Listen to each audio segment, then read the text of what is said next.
listeners to Sundust short horror stories, where the shadows of the ancient Appalachian hills whisper secrets best left unheard. Tonight's tale is called The Whistler in the Hollow. In the deep folds of the West Virginia Appalachians, where the mountains are older than bones and the hollers swallow sound whole, there lived an old man named Elias Crow. Folks in the nearby town of Blackthorn said Elias had gone up into Laurel Hollow after his wife passed, building himself a little cabin far from any road he hadn't come down in years, not for supplies, not for company. Some said he was mourning. Others said something else had called him up there. Young Tommy Hargrove didn't believe the stories. At 19, he was full of fire and foolish enough to prove it. His grandpappy had warned him, "Boy, don't go near Laurel Hollow after dark. There's a whistler up there. Ain't no man. It whistles your tune back at you. Then it comes for what's left." Tommy laughed it off. One crisp October evening, with the leaves turning blood red and the fog rolling in thick as milk, he grabbed his land and a pack of smokes and his hunting knife and hiked up the old trail. He was gonna find Elias's cabin, maybe bring the old hermit some tobacco, show everyone there was nothing to fear. The path narrowed quick, twisting through rhododendron thickets that clawed at his jacket. The sun dipped fast behind the ridges, leaving the woods in that gray twilight where shapes play tricks. Tommy lit a cigarette, the flame flickering on his face. As he walked, he started whistling an old tune his mama used to sing. Something simple, cheerful, Shady Grove. He whistled a few bars, then stopped to listen to the echo bouncing off the hills. A moment later, it came back. The same tune, exact same notes, but farther off, deeper in the hollow, slower, like someone or something was mocking him. Tommy chuckled nervously. "Probably just the wind," he muttered, "or Elias playing a joke." He kept going, whistling louder this time to shake off the chill crawling up his spine. Again, the reply. Closer now. The whistle had a wet, raspy edge to it, like breath through broken teeth.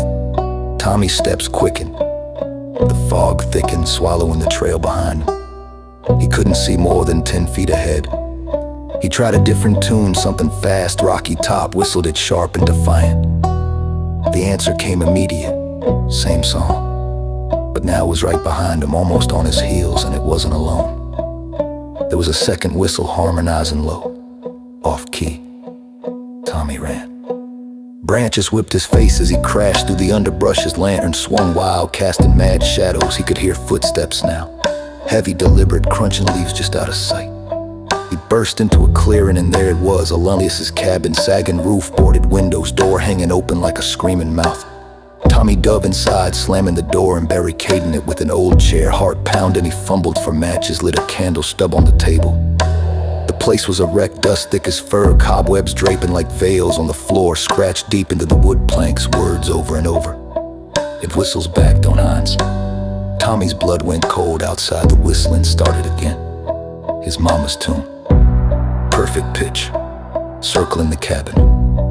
Then, a knock slow 3 times. "Elias," Tommy whispered, voice shaking. The door creaked, something scratched at the wood. The whistle changed. Now it was Tommy's own, breathing, wheezing, ragged, mimicking him exact. He backed into the corner, knife out. The candle flickered in the dim light. He saw it. A shape at the window, tall, thin, skin pale as moonlit, bones stretched too tight over long limbs. No face, just a dark hollow where a mouth should be, puckered like it was forever blown. It whistled once more, Tommy's final terrified gasp. They found the cabin days later, door wide open. No sign of Tommy, but carved fresh into the floorboards right next to the old warning. He entered. And on quiet nights in Laurel Hollow, if you listen close, you might hear a new tune on the wind, young and cheerful at first. Don't whistle back. Thank you for listening to Sundust Short Horror Stories. If these hills have tales of your own, send them our way. Stay safe out there, and keep the lights on. Good night.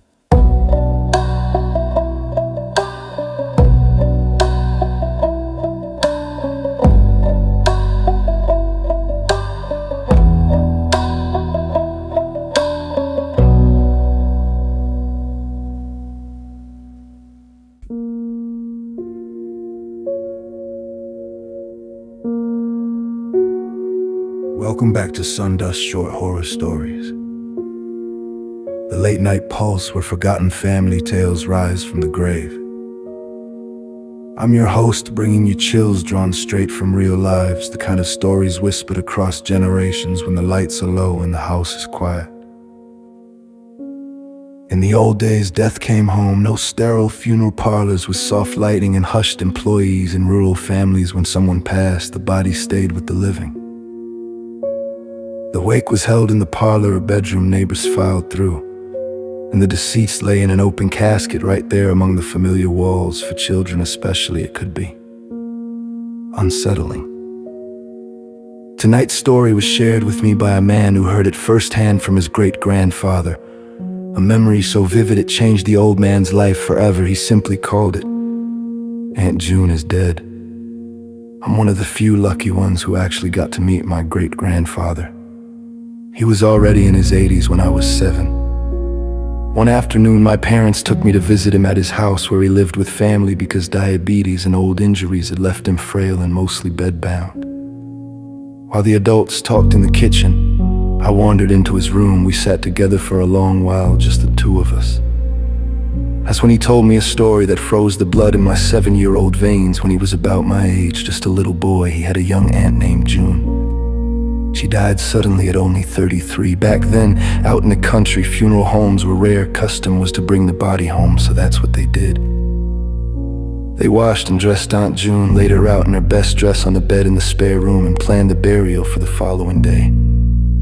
That night the house was quiet, everyone exhausted from grief. My great-grandfather was trying to sleep in the room next door when he heard it.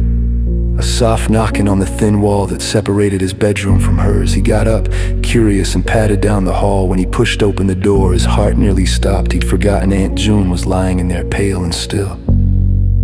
The room was empty, no one sitting vigil, just her body and the flicker of a single oil lamp. He stared a moment, then turned to leave.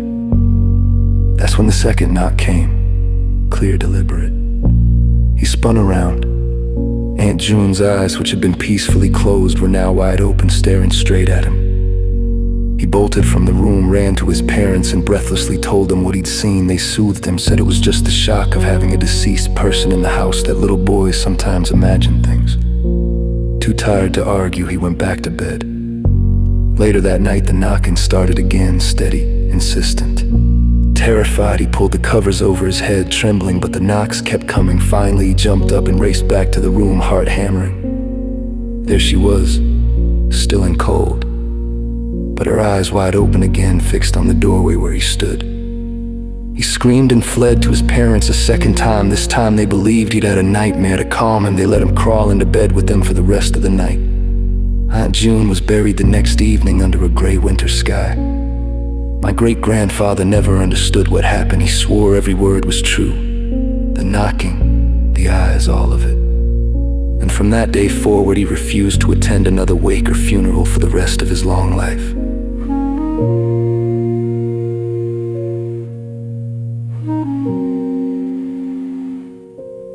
Some say it was rigor mortis shifting a body, gas releasing, natural explanations. Others wonder if Aunt June wasn't quite ready to leave. Maybe she had something left to say, and the only way she could reach the living was through a frightened little boy on the other side of the wall. If you felt that chill tonight, do me a favor. Hit that like button, subscribe so you never miss an episode, and leave a review if these stories keep you up at night. Your support keeps the Sundust drifting. Thank you for listening in the dark with me. Sleep well. And if you hear a soft knock on the wall tonight, maybe don't answer.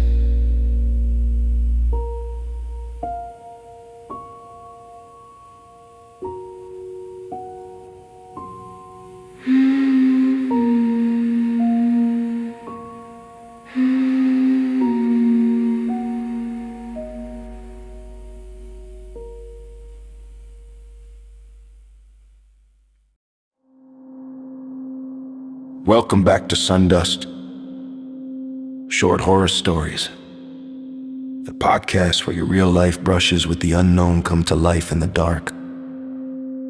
Stories submitted by listeners who've stared into the abyss and felt it staring back. Tonight's chilling encounter comes from the frozen heart of a historic blizzard. We're calling it Blizzard of 2010. Bundle up. You're gonna feel this one. Back in February 2010, during what people called Snowmageddon, one of the worst blizzards to hammer the mid-Atlantic and beyond, I was working at a small hotel up in the mountains. The storm hit hard, roads closed, power flickering, everything shut down. I got the call to stay home, but I'm stubborn. A good employee shows up right. So I decided to walk. It was an hour-and-a-half trek, mostly straight up a desolate mountain road, no houses, no streetlights, no plows, just endless white and biting wind. I'm 6'3", pretty big guy, but the snow was brutal. Drifts past my knees, sometimes higher. Every step was a fight, sinking deep, pulling my legs out, the cold seeping through my boots, visibility was near zero. The storm raged with gusts whipping snow into my face. No cars, no people. I figured I was the only idiot out there. About halfway up, exhausted and questioning my life choices, I glanced back down the trail I'd carved, and there, far behind but unmistakable, was another figure. Moving through the snow, walking the same path. At first I didn't think much of it, maybe another stubborn soul heading to work or home, but something felt off. This person was huge, taller than me, broader, like a giant cutting through the blizzard. I stopped, turned fully, and waved, "Hey," I shouted over the wind. No response. The figure just stopped, stood there, motionless, watching. I shrugged it off, turned, and kept trudging upward, but then I heard it. The rhythm behind me changed faster. Closing the gap, a chill hit me that had nothing to do with the temperature. Why wouldn't he answer? Why speed up now? I picked up my pace, heart starting to pound. That's when the first one hit me, a stick or a rock, something hard smacking into my back, then another. He was throwing things, branches, maybe yanked from buried trees. Panic surged. I broke into a jog, awkward and slow in the deep snow, and he matched me. Faster now, gaining over the howling wind. I heard it, a low, guttural howling, not human, deep, animalistic, echoing off the mountains. This wasn't a person. I knew it then. Whatever was behind me was something else, taller, stronger, toying with me in the storm. A Bigfoot. It sounds crazy saying it now, but in that moment, with the snow blinding me and those howls closing in, what else could it be? I ran harder, lungs burning, legs screaming. The thing kept pace, not overtaken, just close enough to terrify. Like it was hurting me, playing a game. Finally, the top of the mountain, lights flickered ahead, buildings, the interstate ramp, civilization. Thank God a fire department crew was out directing what little traffic there was, helping stranded drivers. I stumbled toward them, gasping, covered in snow, told them where I worked. They loaded me into a truck and drove me the rest of the way. Needless to say, I never walked that mountain again. Especially not in a storm. Host, that was Blizzard of 2010, a reminder that in the heart of a storm, when the world is buried in silence, you might not be as alone as you think. If this one left you checking over your shoulder, hit that like button, drop a comment with your own blizzard nightmare or cryptid close call, and leave a review. It keeps these shadows alive. Got a true story that haunts you? Submit it on our website or DM us, it could be narrated next. This is Sundust Short Horror Stories. Stay warm, friends, and whatever you do, don't look back in the snow.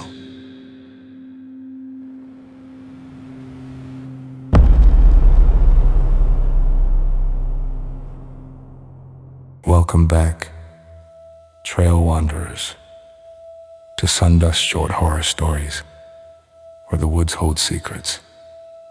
I'm your host, and tonight we have a chilling listener-submitted tale called Killer in the Woods. It's a beautiful day in the deep Monongahela forest. Sunlight filters through the tall trees, dancing on the old logging trail. Birds sing happily overhead as I walk alone, enjoying the peace. I stop for a moment to look at my work. One quick, clean cut. The body lies at my feet, still and cooling. The person's eyes are wide open, frozen in shock. Flies are already coming soon, the worms will follow. The sharp smell of death starts to mix with the fresh pine air. My heart, which was pounding so hard just minutes ago, finally slows down. I drag the body to the base of a tall rock cliff. The dirt there is soft and easy to dig. A shallow grave is enough, nature will take care of the rest. Leaves, moss, and time will hide everything. In a year, even the bones will be scattered by animals. I cover the face last. I don't want those staring eyes watching me as I leave. Another missing hiker, another unsolved case. No one will ever know. I am the danger in these woods, The quiet monster that parents warn their kids about. The reason people feel uneasy even out here in the middle of nowhere. I fit in perfectly. Just a normal man with a walking stick, giving friendly nods to anyone I pass. No one suspects me. I've been doing this for years.